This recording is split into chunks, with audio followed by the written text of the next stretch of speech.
Hello guys, welcome to Piyush PCS. और आज हम लोग देख रहे हैं गोड्डा जिला में वैकेंसी आई है टीचर की।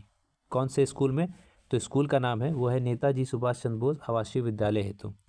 इसका जो लास्ट डेट है फॉर्म भरने का वो है 17 नवंबर 2023 तक शाम 5 बजे तक। इसमें जो टोटल है वो किस किस लैंग्वेज के लिए है, कौन कौन से सब्जेक्ट के लिए, तो हिंदी के लिए, इंग्लिश के लिए, मैथ के लिए और जीव विज्ञान और रसायन विज्ञान के लिए, बायोलॉजी केमिस्ट्री के लिए, फिजिक्स और मैथ के लिए, सामाजिक विज्ञान के लिए, एसएसटी के लिए, शारीरिक शिक्षा के लिए और कंप्यूटर के लिए।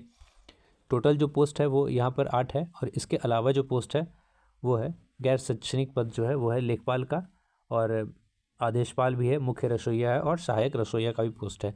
टोटल जो पोस्ट है वो शिक्षकों का 8 है और बाकी अन्य का 7 है। टोटल पोस्ट हो गया 15। चलिए देखते हैं आगे। इसको जो भरना है वो 17 नवंबर 2023 से पहले भरना है। देखिए इसमें कौन कौन सी अर्हताएं होंगी। तो किसी भी मान्यता प्राप्त विद्यालय से, हिंदी के लिए देख रहे हैं, किसी भी मान्यता प्राप्त विश्वविद्यालय से संबंधित जिस भाषा में आपने ग्रेजुएशन किया है उसमें ये न्यूनतम जो होना चाहिए वो 50% अंक होना चाहिए। ठीक है, चलिए आगे देखते हैं। इसके अलावा जो कंप्यूटर शिक्षक बनेंगे उनके लिए बीएससी या बीसीए होना चाहिए या साइंस होना चाहिए, कंप्यूटर साइंस, और ग्रेजुएट होना चाहिए और 2 साल का डिप्लोमा सर्टिफिकेट भी कंप्यूटर में होना चाहिए। जो सैलरी होगा वो सैलरी होगा 15,800 और संविदा पर होगा, यानी कि कॉन्ट्रैक्चुअल, और हर साल 250 रुपये बढ़ाया जाएगा। चलिए इसी तरह से सभी सब्जेक्ट में है। देखिए कुछ सब्जेक्ट में अलग अलग है अर्हताएं। देखिए इसमें लिखा हुआ है कि राष्ट्रीय शिक्षक फिजिक्स और गणित में राष्ट्रीय शिक्षक शिक्षा परिषद के द्वारा निरूपित मार्गदर्शी सिद्धांतों के अधीन पूर्णकालिक शिक्षक शिक्षिका हिंदी भाषा गणित सामाजिक पदों के लिए 1 से 8 हेतु वर्गीकृत किया गया है। अतः इन पदों के लिए अभ्यर्थी को शिक्षक पात्रता परीक्षा यानी कि जेटेट उत्तीर्ण रहना अनिवार्य है। आपको इसमें जेटेट पास होना चाहिए, और जो 9 से 10 के लिए उसमें जेटेट की अनिवार्यता नहीं है। इसके अलावा बीएड भी लगेगा। अब देख लेते हैं जो टीचर का पद नहीं है उसका, यानी कि लेखपाल का और कंप्यूटर ऑपरेटर का सैलरी जो होगा वो 11,880 होगा। हर साल 150 रुपये बढ़ाया जाएगा। इसमें क्या है, इसमें भी आप बीए बीकॉम होना चाहिए और 50% मिनिमम आपको होना चाहिए। और इसके अलावा मान्यता प्राप्त प्रतिष्ठान से 1 वर्षीय कंप्यूटर कोर्स में पीजीडीसीए या डीसीए समकक्ष उत्तीर्ण होना चाहिए और टैली सॉफ्टवेयर की जानकारी होना चाहिए और टाइपिंग भी आना चाहिए।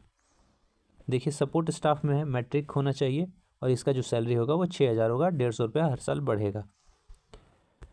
मुख्य रसोइया 8वीं पास होना चाहिए, 7200 रुपया सैलरी मिलेगा, 150 रुपया बढ़ेगा।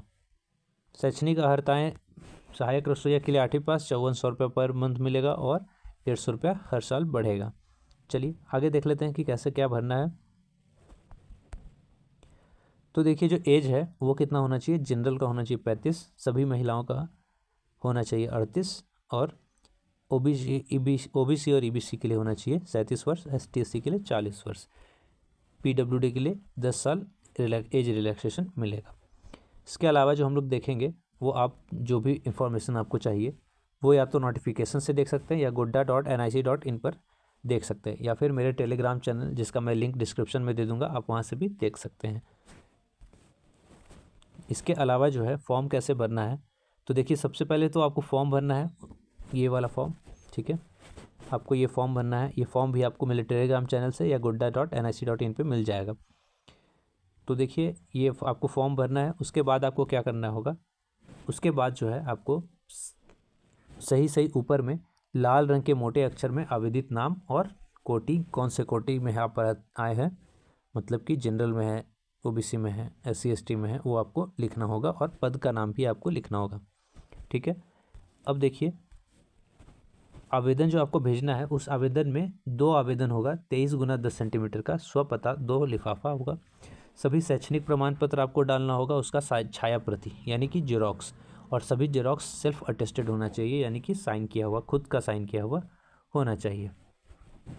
ठीक है, और जो भी जाति आवासी है वो आपका जो नॉर्मली होगा वो फरवरी 2019 के बाद का होना चाहिए, जाति या आवासीय। ठीक है, जय हिंद दोस्तों, जय भारत, धन्यवाद।